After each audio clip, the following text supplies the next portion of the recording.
Hello, welcome to my video of who do I think is gonna win Game of the Year for fighting games specifically. Not Game of the Year, just Game of the Year for fighting games. Well, I can assure you that, look, I'm on Tekken 8 right now, and I have a feeling it could win, but there is only one thing that's kind of stopping this. Well, actually, not just one thing.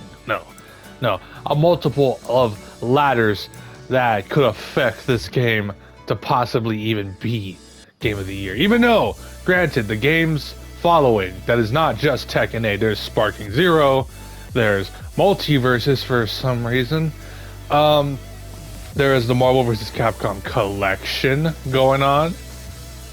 So yeah, there's these options here that's going on that kind of prevents it from being Game of the Year. But let me not Game of the Year, fighting Game of the Year. But let me just say this for the reasons why I don't think it could be fighting Game of the Year. Well, let's bring out the starters. We got this place right here, the Tekken Shop. The Tekken Shop is probably one of the things that is going to prevent this game from being Game of the Year.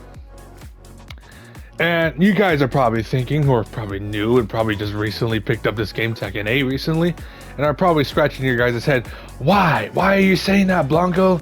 Well, the reason why I'm saying that is because, well, they announced this shop, which, by the way, is full of items, right? It's full of items, right?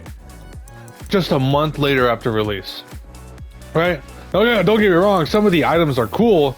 You know, there's some stuff I bought, but most of this, well, actually, no, not even most, all of this wasn't even here when the game launched. And, you know, they didn't tell us, obviously. So that's already as scum as it is. And you got this battle pass that also didn't come out. Like, as soon as the game launched, it launched 3 months later into the game. That's just one thing. And then you got the Tekken coins, right? Now, it's not just that, obviously. There's a lot more factors to consider other than the Tekken Shop. By that standard, there's a lot more to it. But this Tekken Shop, it was, at the time when it was quote-unquote announced, which was literally the last day of February this year, everyone was skeptical about the Tekken Shop. And by all means, I get that. I know. And I was skeptical too. I didn't know how to think of it either. Some stuff in the shop is cool. Some of it is like, you know, but that's not what we're here to talk about.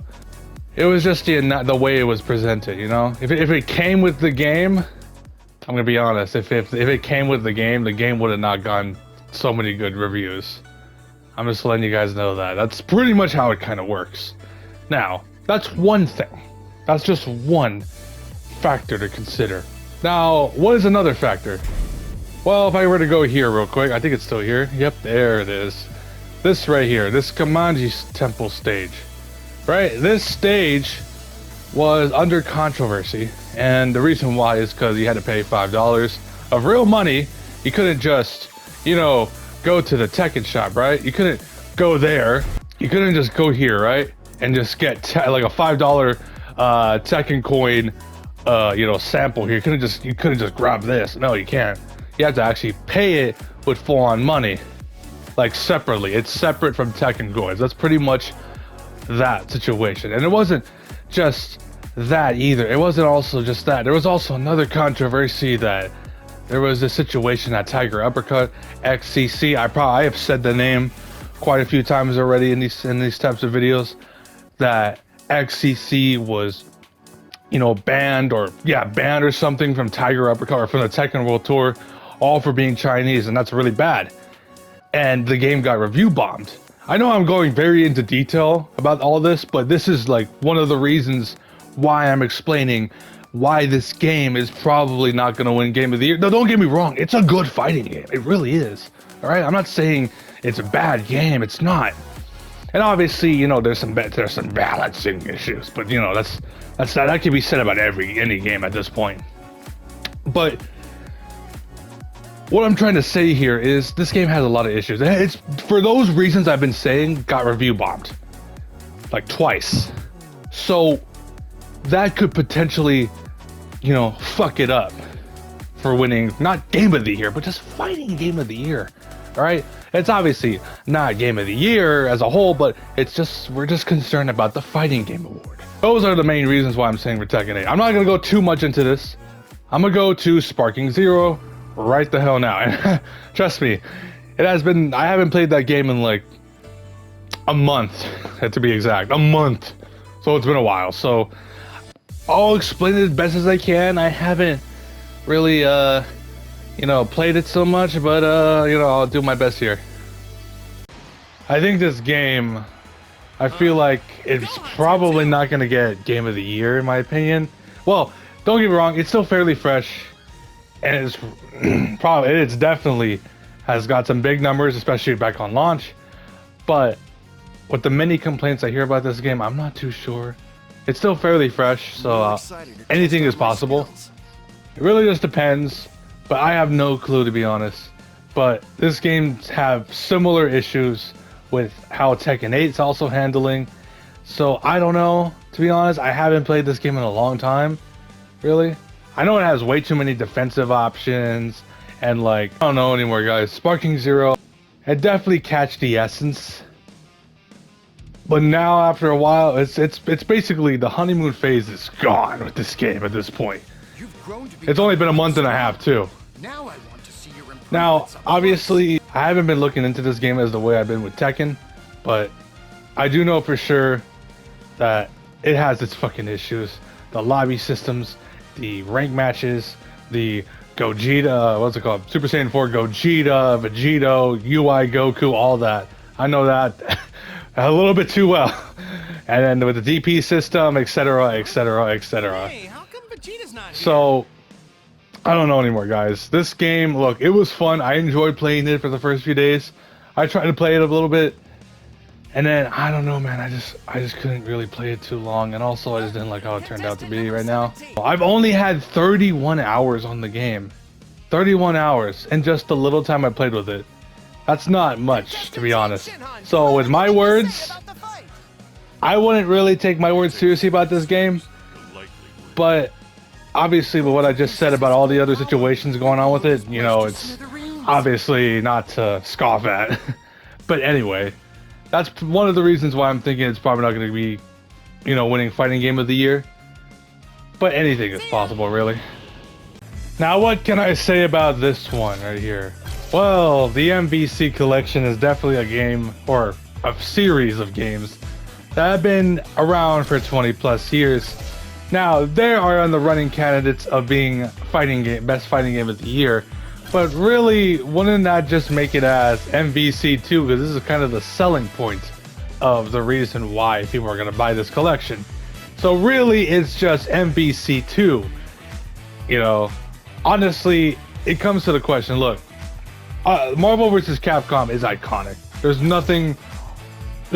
no doubt about that whatsoever. But will it win?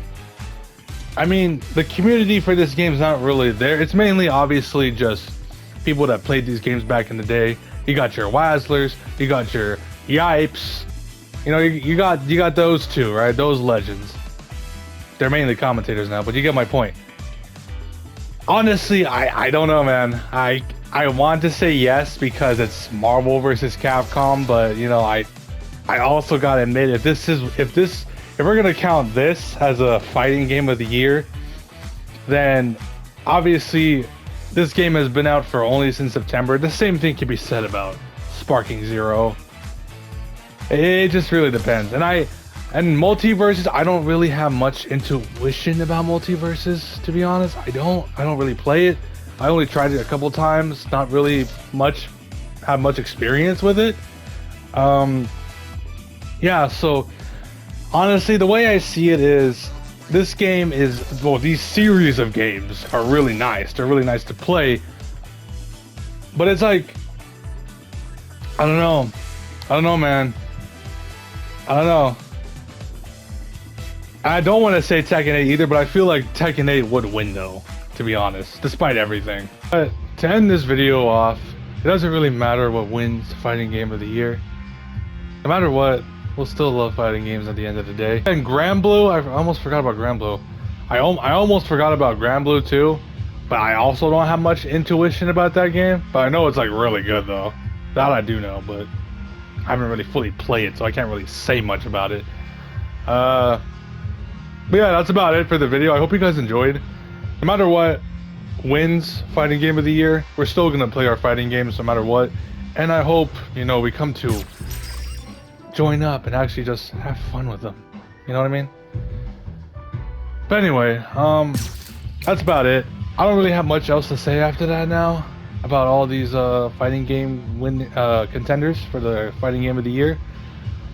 We'll just see what happens. We'll just see what happens on December 12th. I hope you guys enjoyed, and I'm not gonna say what I voted. I'll keep that not really disclosed. I'll keep that under wraps, but vote. Pretty much, guys, my advice is vote whatever fighting game you truly believe deserves fighting game of the year. That's all I can really say. Anyway, guys, hope you guys enjoyed. I'll see you guys in the next video. Peace.